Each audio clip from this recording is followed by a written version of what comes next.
From homeless to FBI in one shocking moment. He walked in like someone who didn't belong. His jeans were torn just above the knee, the soles of his shoes were cracked, and his jacket hung loosely off one shoulder, stitched at the elbow with mismatched thread. The wind outside had chapped. His skin and his unshaven face looked like it hadn't seen rest in days. His name was Thomas Rainer, but to the guests and staff of the Golden Oak Hotel in downtown Chicago, he was just another homeless man trying to escape the cold. The Golden Oak wasn't for people like him. It was marble floors, gold-trimmed elevators, and lobby chandeliers the size of small cars. The kind of place where doormen judged your worth before you even touched the handle. Thomas walked through the revolving door without flinching, but within seconds, eyes turned. A manager standing at the front desk tilted his head, exchanged glances with a bellhop, and quietly reached for the phone beneath the counter. A woman in a fur coat pulled her purse closer and stepped away. Two businessmen in tailored suits snickered, elbowing each other as they pretended not to stare. He wasn't panicking. He didn't say a word. He simply walked toward the lounge area near the elevators, eyes scanning the building as if looking for someone or something. The security guard arrived in less than a minute, broad-chested, arms folded, eyes hardened by power and boredom. He approached Thomas as if handling a disturbance. Without hesitation, he placed a hand on the man's shoulder and spoke firmly, loud enough for others to hear. The mockery wasn't in his words, it was in his tone. Guests watched, amused. A few began filming with their phones, hungry for spectacle. Thomas offered no resistance. He just nodded slightly and turned, walking back toward the exit. Laughter followed him like a cruel echo, brief, sharp, and hollow. Outside, snow had started falling again. Flakes settled on his hair as he crossed the street and disappeared into an alley behind a bakery. No one knew what he did next. No one cared. But 48 hours later, they would. Back inside the hotel, the clip went viral. The headline was predictable. Homeless man removed from luxury hotel. Internet applauds staff.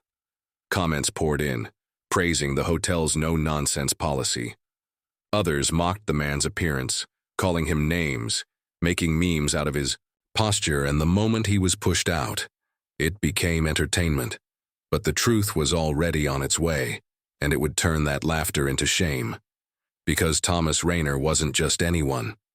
Beneath that patched jacket was a fiber-woven Kevlar vest. In his boot sole was a GPS microchip transmitter. Hidden behind the scratched lens of his old glasses was a live recording pinhole camera. He wasn't homeless. He was deep undercover. For 8 months, he had been embedded in one of the most dangerous federal investigations in Chicago's recent history. A silent war involving elite financial criminals, a web of shell companies, and billions of dollars laundered through the city's luxury hotels. The Golden Oak wasn't just an innocent place. It was the central artery in the operation. And now, with the final piece of evidence recorded, the operation had entered its final phase, but no one at the hotel knew. The man they humiliated, the one they laughed at, had been watching them longer than they could imagine.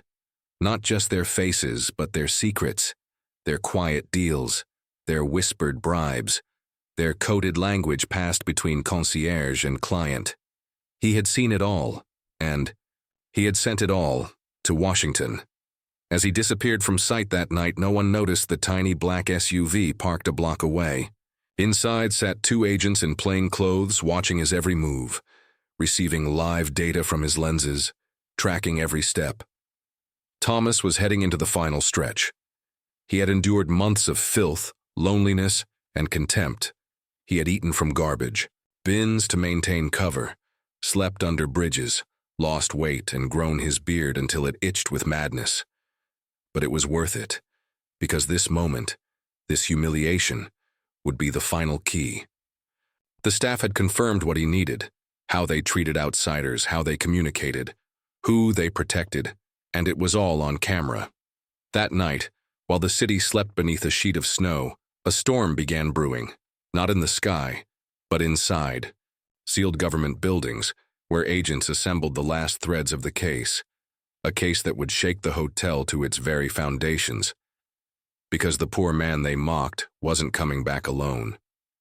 He was returning with a nameplate, a team, a warrant, and a truth that no one could laugh away. 2 days after Thomas Rainer had been laughed out of the Golden Oak Hotel, the building sat under an invisible siege. From the outside it looked untouched, valets in red coats opening doors, concierges offering champagne smiles, guests lounging with imported espresso. But in the shadows the air was thick with watchful eyes. Unmarked vans circled slowly every hour. Drones flew patterns above, disguised as delivery quadcopters. The guests had no idea. Neither did the staff. They went about their routines, some crooked, some clean, as if the walls didn't have ears. But the walls had been listening for months. Thomas Rainer wasn't just any undercover agent. He was one of the Bureau's most discreet operatives, used only for operations where anonymity was absolute. A former behavioral analyst turned field specialist. His gift was blending in so thoroughly, even his own team sometimes failed to recognize him. For nearly 8 months, he had existed as a nameless presence in the city's underbelly. His target was never just the hotel, it was the syndicate hiding behind it. The Golden Oak was a facade, wrapped in luxury, but riddled with corruption. What looked like a 5-star hotel was, in truth, the central node in a sprawling financial crime ring. Drug money from 3 states passed through its books as executive packages. Arms deals were arranged in the cigar lounge under the pretense of private dining. Sex trafficking routes were masked as high-tier international guest bookings. The hotel was beautiful, but it was rotten. Rainer had arrived in Chicago under the alias Miles, an out-of-work veteran who drifted from shelters to soup kitchens. He watched from alleys, bus stops, and church steps. He studied movement, who entered through the loading docks, which cars were waved in without registration, what times the security cameras mysteriously cut off. Every piece was logged, uploaded, via encrypted channel, and stored in Washington's evidence vault. But the operation's turning point had always required one thing: proof of staff collusion. Until now, it had all been circumstantial: documents, rumors, blurry footage. What Rainer captured inside the lobby, those laughs, the dismissive glances, the subtle hand gestures exchanged behind the desk, was enough to trigger federal action. That moment of humiliation had become his final gift to the case. Inside the FBI field office, the task force shifted into action. Dozens of agents were assigned. Subpoenas were prepared. Indictment papers were finalized for a dozen hotel employees, including the general manager, the head of security, and several high-profile investors who owned silent shares in the property. Rainer, however, wasn't finished. He returned to his safe house that night, a single-room apartment hidden above a shuttered bookstore. There, he stripped off the disguise, burned jacket, boots, glasses, and stared at the man in the mirror. He hardly recognized himself. His ribs showed. His face had aged under the weight of silence, but in his eyes was purpose. For the first time in months, he re-entered the Bureau as Thomas Rainer. No longer a shadow, no longer silent. He was briefed again by Special Agent Calder, the task force lead. Calder, a tall woman with steel-gray eyes, knew what Rainer had endured. She didn't speak much, just placed a black file on the table with a single name circled in red: Vincent LaRoche. LaRoche was the silent hand behind the hotel, a venture capitalist with a pristine public record and deep political connections. He rarely appeared in person, but Rainer had seen his face. Once, briefly, at a midnight meeting in the Golden Oak's private wine vault. He had watched as LaRoche handed a brown envelope to the head of security and whispered something that triggered the shutdown of all cameras for 10 minutes. That 10-minute window was now the focus. The Bureau's digital forensics team dug into archived network activity. What they found was damning: manipulated time logs, deleted guest records, and a covert payment trail linking LaRoche's holding company to offshore accounts in Cyprus, Belize, and Mauritius. With the evidence clear, the FBI prepared for the Uyghur takedown. Rainer wouldn't lead the raid. His cover was still too valuable for future assignments. But he would be in the command van, headset on, guiding every move. He knew the hotel's layout better than anyone. He knew the blind spots, the panic buttons, the codes, the corridors that led to nowhere. This was his hunt, and justice would be delivered with precision. On the night of the operation, the Golden Oak glowed with artificial peace. Inside the lounge, guests sipped cocktails beneath velvet chandeliers. In the penthouse, LaRoche arrived unannounced, believing it to be another night of luxury above suspicion. At exactly 9:14 p.m., the elevators shut down. The security systems froze. Within seconds, federal agents swarmed the building from every entrance, front, back, underground, even the rooftop. Guests screamed. Staff froze. LaRoche tried to run but was caught stepping into the hallway, still adjusting his cufflinks. The agents moved with surgical clarity, handcuffing 12 suspects, securing digital records, and tagging all electronic devices in the high building. It took less than 7 minutes. Inside the command van, Rayner watched it unfold in silence. There were no cheers, no celebration, just breath held in the stillness of victory. He had spent nearly a year invisible, suffering, waiting, enduring humiliation.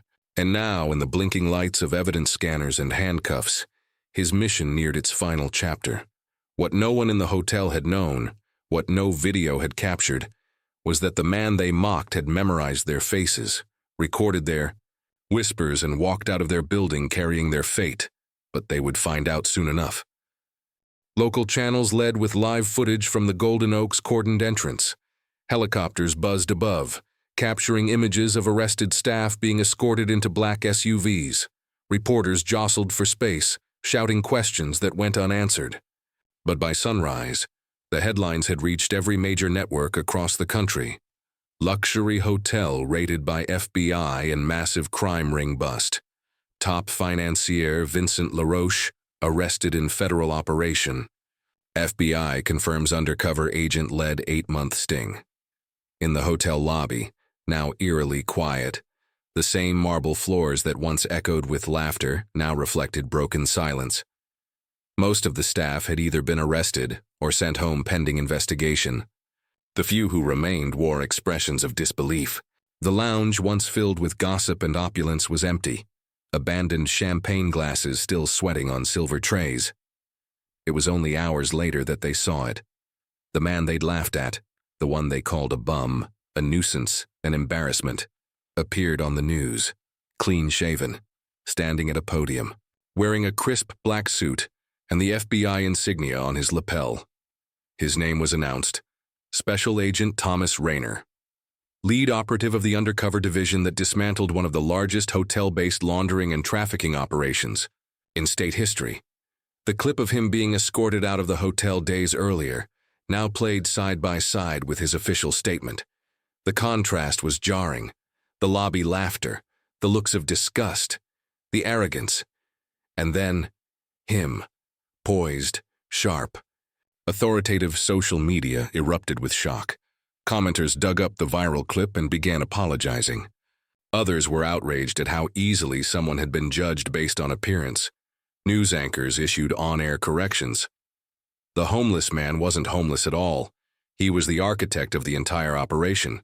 The hotel's general manager, who had laughed the loudest, had been arrested for obstruction and accepting bribes to allow certain guests unregistered access to private suites. The head of security, who had physically removed Rayner, had been charged with conspiracy and tampering with federal surveillance. But regret spread far beyond the staff. The guests who had filmed and mocked him were now deleting their videos. One woman issued a public apology, sobbing during an online interview. The businessmen who joked at his clothes now faced media backlash after being identified. The hotel itself was under federal seizure, its license suspended, its reputation obliterated. Inside the FBI briefing room, Rayner watched none of it.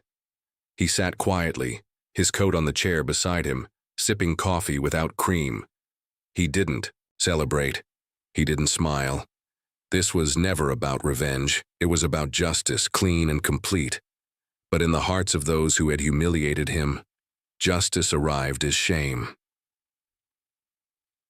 That night, Rayner was asked by the director of field operations to give a closing debrief to a group of trainees. They expected war stories, undercover anecdotes, perhaps a moment of pride.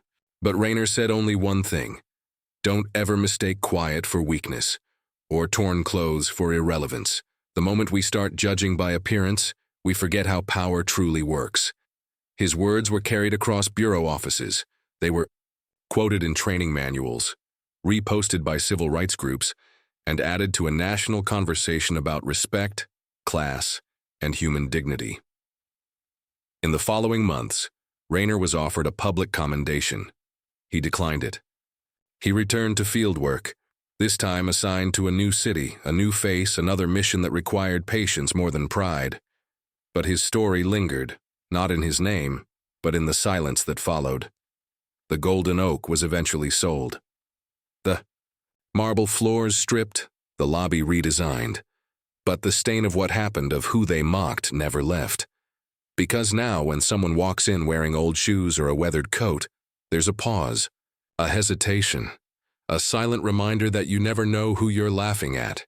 You never know what story someone's carrying, or who's watching from behind the glass. And somewhere in America, maybe even back in Chicago, a man in second hand. Clothes might sit in a lobby once more, quiet, invisible, ordinary. But this time, people look twice, because they remember.